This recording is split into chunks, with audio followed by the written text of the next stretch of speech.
Halo semua, Assalamualaikum warahmatullahi wabarakatuh. Sebelumnya perkenalkan nama saya Denis Aryan Yuhendri, NIM F1C419038. Saya dari Prodi Biologi Universitas Jambi dari Fakultas Sains dan Teknologi. Baik, di sini saya akan memaparkan tentang Petridophyta dengan mata kuliah Sistematika Tumbuhan Tingkat Rendah dengan dosen pengampu Bapak Adi Adriadi, SSI, MSI.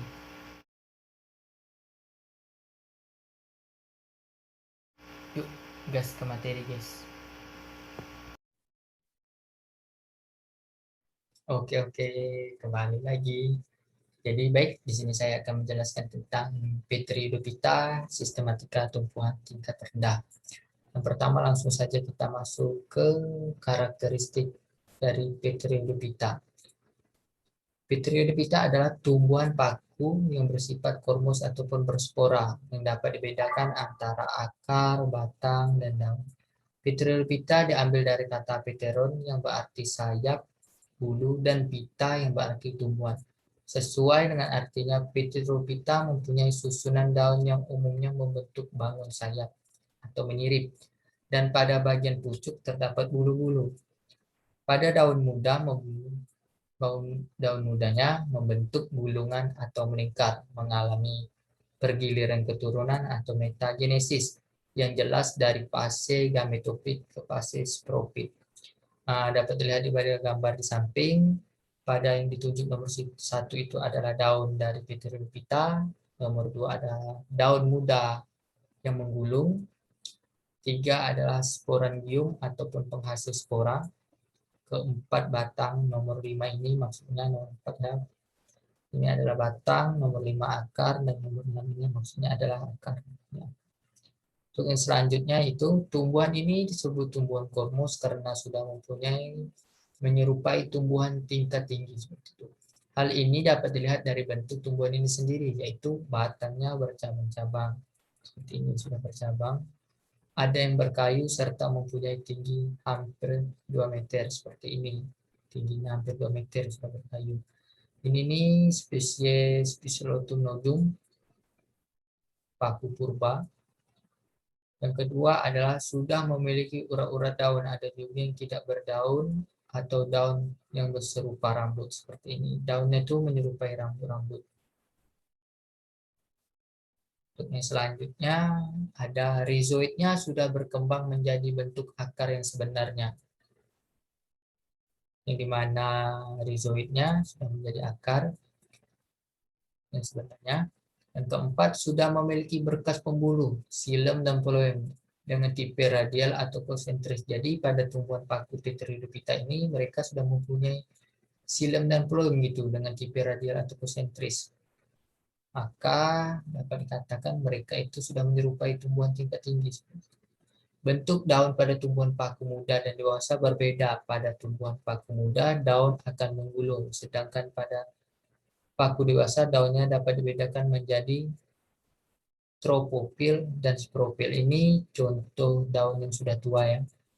Tropofil ada daun khusus untuk fotosintesis yang tidak mengandung spora. Jadi tropofil ini kerjanya atau fungsinya hanya untuk berfotosintesis. Mereka tidak mengandung spora seperti itu. Sedangkan sporofil mereka berfungsi sebagai penghasil spora. Jadi pada daunnya terdapat spora yang memang berfungsi untuk menghasilkan spora. Untuk yang selanjutnya reproduksi Petridophyta. Reproduksi tumbuhan paku terbagi dalam dua fase, yaitu fase vegetatif dan fase generatif. Reproduksi tumbuhan paku secara vegetatif dengan rizoma dan membentuk spora, sedangkan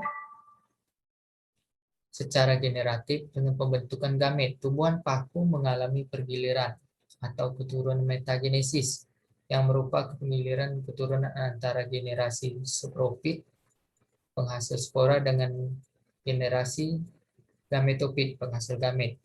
Proses metagenesis tumbuhan paku sebagai berikut. Yang pertama itu ada fase sporofit. Fase sporofit ini di mana spora dihasilkan dari kotak spora yang disebut sporangium. Sporangium berkumpul dalam satu badan yang disebut dengan sorus yang terdapat pada daun sporofit. Spora keluar dari sporangium dan bila jatuh di tempat yang cocok atau yang sesuai akan terjadi pembuahan yang membentuk zigot. Zigot akan berkembang menjadi sporofit dan berkembang menjadi sporofit dewasa. Itu untuk fase sporofit, sedangkan untuk fase gametofit, pada generasi gametofit, protarium membentuk anteridium sebagai alat kelamin jantan dan menghasilkan spermatozoa, sedangkan ankegonium sebagai alat kelamin betina yang menghasilkan ovum.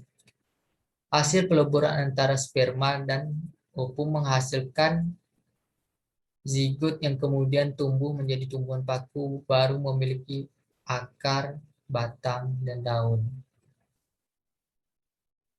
Habitat dari Pteridophyta sendiri adalah hidup di berbagai tempat seperti itu. Jadi mereka bisa hidup di berbagai tempat dengan jenis tumbuhan fotoautotrof. Mereka sudah bisa membuat makanan sendiri dengan cara berfotosintesis karena daunnya tadi sudah bisa mengandung klorofil gitu.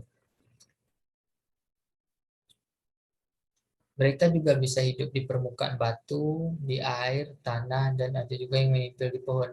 Berbagai macam faktor yang bisa mempengaruhi terhadap pertumbuhan paku, di antara lain adalah berarti ada beberapa faktor yang mempengaruhi pertumbuhan dari Pteridophyta. Antara lain itu pertama ada kadar air di udara, kadar air dalam tanah, kadar cahaya untuk fotosintesis, kandungan hara mineral yang ada di dalam tanah, cahaya yang terlalu kuat, seperti tanaman tingkat tinggi. Cara hidup tumbuhan paku bisa berlangsung di lingkungan masing-masing. Istilahnya sudah bisa beradaptasi seperti itu. Beberapa tumbuhan paku bisa bertahan di hidup di daerah ekstrim seperti lingkung yang panas dan kering. Ini adalah contoh-contoh spesies dari Pteridophyta. Yang pertama ada Azolla pinnata dengan kingdom Plantae, divisi Pteridophyta, kelas Eptosporangipsida, Ordo Sapinialis, famili Sapiniaceae, genus Azolla, spesies Azolla pinnata. Spesies ini adalah sejenis pakis air yang berukuran kecil yang hidup bebas mengambang secara horizontal di permukaan air tawar. Jadi Azolla ini hidupnya di atas air tawar gitu, ataupun di atas air. Pada penelitian kan tahun 1988 menjelaskan bahwa satu rumpun Azolla pinnata memiliki ukuran 2,5 cm dikali 1 cm. Bentuk akar Azolla pinnata menggantung di permukaan air, berbulu, dan memiliki panjang 1-5 cm. Dengan membentuk kelompok 3-6 rambut akar. Azolla pinnata sendiri memiliki ukuran daun yang kecil, serta membentuk 2-3 barisan yang menyirip, bervariasi, dan saling tumpang tindih. Spesies Azolla pinnata dikenal mampu bersimbiosis dengan bakteri biru, Anabaena azolae, yang mengikat nitrogen langsung dari udara. Ini adalah spesies Azolla pinnata. Yang selanjutnya ada spesies Chiate contaminans, kingdom Plantae, divisi Pteridophyta, kelas Leptosporangipsida, kelas Ordo Filiaceae, famili Chaethaceae, genus Chaetea, spesies Chaetea contaminans. Pada spesies ini disebut juga dengan Alsophila glauca, tumbuhan paku yang berbentuk pakuyang atau berbentuk pohon. Bentuknya khusus, hampir menyerupai pohon kelapa, sehingga mudah dibedakan jenis paku yang dengan paku lainnya seperti itu. Jadi untuk membedakannya dengan paku lainnya itu mudah karena dia sudah hampir mirip seperti itu dengan pohon kelapa. Di alam tubuhnya tidak menyendiri, melainkan bercampur dengan jenis-jenis lain. Kadang-kadang berkelompok dan banyak dijumpai pada lereng-lereng pegunungan, baik yang terbuka maupun tempat yang terlindung. Jadi Azolla Anunciata contaminans ini banyak ditemukan pada lereng-lereng pegunungan dan pada tempat terbuka maupun tertutup seperti itu. Untuk selanjutnya ada spesies Adiantum cuneatum, kingdom Plantae, divisi Pteridophyta, kelas Filicinae, ordo Marginales, famili Polydiaceae, genus Adiantum, spesies Adiantum cuneatum. Ini adalah supir bagi orang awam, golongan tumbuhan yang masuk ke dalam genus Adiantum dengan famili Adiantaceae. Sebagai tumbuhan pakuan, suplir tidak menghasilkan bunga dalam daur hidupnya. Perbanyakkan generatif suplir dilakukan dengan spora yang terletak pada sisi bawah daun, bagian tepi tanaman yang sudah dewasa seperti itu. Suplir memiliki penampilan yang jelas berbeda dari paku-pakuan lainnya. Daunnya tidak berbentuk memanjang, tapi cenderung membulat seperti daunnya seperti spongy, kurang lebih seperti spongy seperti itu. Sorus merupakan klaster-klaster di bawah daun pada bagian tepi. Spora terlindungi oleh sporangium yang dilindungi oleh insidium. Itu. Yang terakhir itu ada spesies Neprolopis sp. Kingdom Plantae, divisi Pteridophyta, kelas Pteropsida, ordo Pseudiales, famili Polydiaceae, genus Neprolepis, spesies Neprolepis spesies. Spesies ini tumbuh di tanah, merupakan herba. Neprolepis dapat ditemukan pada dataran tinggi, daerah kering seperti padang pasir, daerah berair atau area-area terbuka. Neprolepis ini mempunyai daun tropopil atau daun steril karena tidak terdapat spora pada bagian daunnya. Jadi pada daun ini hanya berfotosintesis gitu, daunnya hanya mengandung fotosintesis. Daun ini berfungsi sebagai organ fotosintesis. Spora pada Neprolepis pada umumnya sorusnya bulat atau garis pada sisi bawah daun. Daur hidup Neprolepis terdiri dari dua fase, yaitu gametofit dan sapropit. Mungkin itu yang dapat saya jelaskan untuk sistematika tumbuhan tingkat rendah pada Pteridophyta. Saya akhiri dengan wassalamualaikum warahmatullahi wabarakatuh. Terima kasih semuanya. Selamat menonton. Dadah.